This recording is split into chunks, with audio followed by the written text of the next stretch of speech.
বুকটা কেঁপে উঠবে ঘটনাটা শুনলে। হযরত ফাতেমা রাদিয়াল্লাহু এর ইন্তিকালের সম্পূর্ণ ঘটনা। হযরত আলী রাদিয়াল্লাহু ফজরের নামাজ আদায় করার জন্য মসজিদে গেছেন।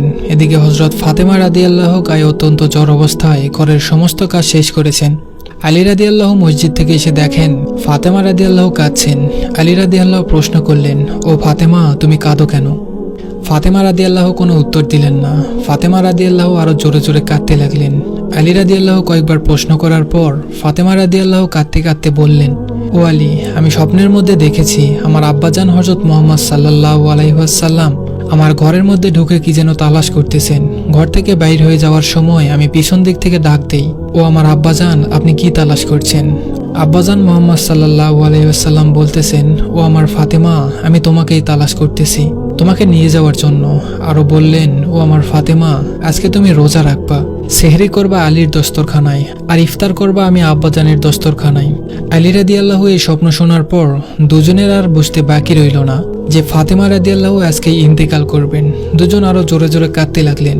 এই সময়ের মধ্যে হযরত হাসান হোসাইন রাদিয়াল্লাহু এসে জিজ্ঞেস করতেছেন, ও আব্বাজান, ও আম্মাজান, আপনারা দুজনে কাঁদছেন কেন? ফাতেমা রাদিয়াল্লাহু এর একটা অভ্যাস ছিল, যখন হোসাইন রাদিয়াল্লাহু কোনো কাজে বিরক্ত করতেন তখন দুজনকে নানাজানের কবরের কাছে যেতে বলতেন। আজও ফাতেমা রাদিয়াল্লাহু বললেন, তোমরা দুই ভাই এখন নানার কবরে চলে যাও। কবরের নিকট যাওয়ার সাথে সাথে কবর থেকে আওয়াজ আসলো, ও আমার আদরের নাতিরা, এই মুহূর্তে তোমরা আমার কাছে কেন এসেছ? আমার কাছে তো সব সময় আসতে পারবে, এখন যাও, যে তোমার মায়ের চেহারার দিকে তাকিয়ে থাকো, আজকের পর তোমাদের মাকে আর পাবে না। এই কথা শোনার পর দুই ভাই কাঁদতেছে আর দৌড়াতে দৌড়াতে আম্মার নিকট চলে গেলেন। এসে আম্মাকে বললেন যে তোমরা দুজনে কেন কাঁদছো আমরা বুঝতে পেরেছি। নানাজান আমাদের সবকিছু বলে দিয়েছেন। আজকের দিনটা তোমার জন্য শেষ দিন। নানাজান তোমার চেহারার দিকে তাকিয়ে থাকার জন্য আমাদেরকে বলেছেন। বিকালের দিকে হযরত ফাতেমা রাদিয়াল্লাহু এর শরীর বেশ খারাপ হলো। ফাতেমা রাদিয়াল্লাহু মৃত্যুর পূর্বক্ষণে আলী রাদিয়াল্লাহুকে 3টা কথা বললেন। 1 নম্বর কথাটি ছিল, ও আলী, যেদিন থেকে আমি আপনার ঘরে এসেছি ওই দিন থেকে নিয়ে আজ পর্যন্ত আপনাকে আমি অনেক কষ্ট দিয়েছি। আলী, আপনি যদি আমাকে ক্ষমা না করেন তাহলে কিয়ামতের ময়দানে আমি সন্তানের কারণে আমার আব্বাজান অনেক লজ্জিত হবেন। বলেন আপনি আমাকে ক্ষমা করলেন কিনা? আলী রাদিয়াল্লাহু বললেন, ফাতেমা, তুমি এসব কি বলতেছো? আমি আলী তো তোমার যোগ্য ছিলাম না। তোমার আব্বাজান দয়া করে মেহেরবানি করে তোমাকে আমার করে দিয়েছেন, আমার কাছে বিয়ে দিয়েছেন। বিয়ের দিন থেকে নিয়ে আজ পর্যন্ত আমি আলী তোমাকে কোনোদিন ঠিকমতো 2 বেলা খানা খাওয়াতে পারিনি। ও ফাতেমা, তুমি বলো আমাকে ক্ষমা করেছো কিনা?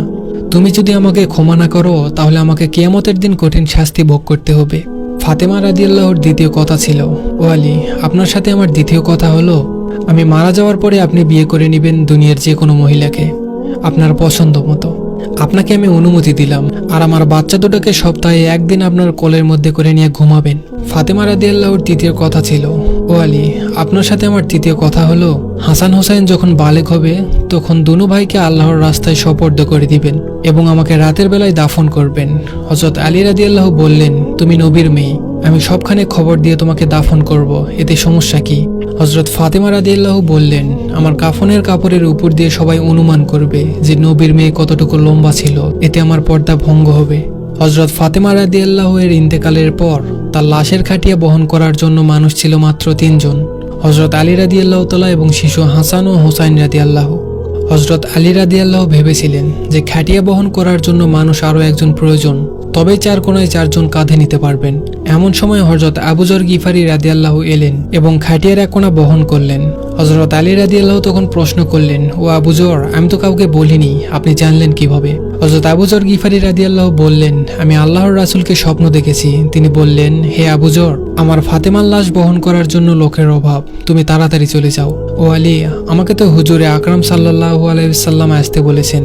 হযরত ফাতেমা রাদিয়াল্লাহুকে যখন কবরে নামাচ্ছেন তখন হযরত আবু যর গিফারি রাদিয়াল্লাহু কবরের কাছে গিয়ে কবরকে উদ্দেশ্য করে বললেন, হে কবর, তুমি কি জানো আজ তোমার মধ্যে কাকে রাখছি? এটা জান্নাতের সকল মহিলাদের সর্দার।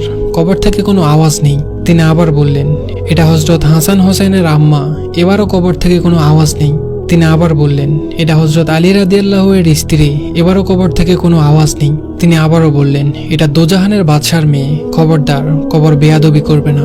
আল্লাহ তাআলা কবরের জবান খুলে দিলেন। কবর বললেন, আমি অন্ধকার ঘর, আমি সাপ বিচ্ছুর ঘর, আমি এমন একটি ঘর যার মধ্যে কোনো বংশ পরিচয় কাজ হয় না।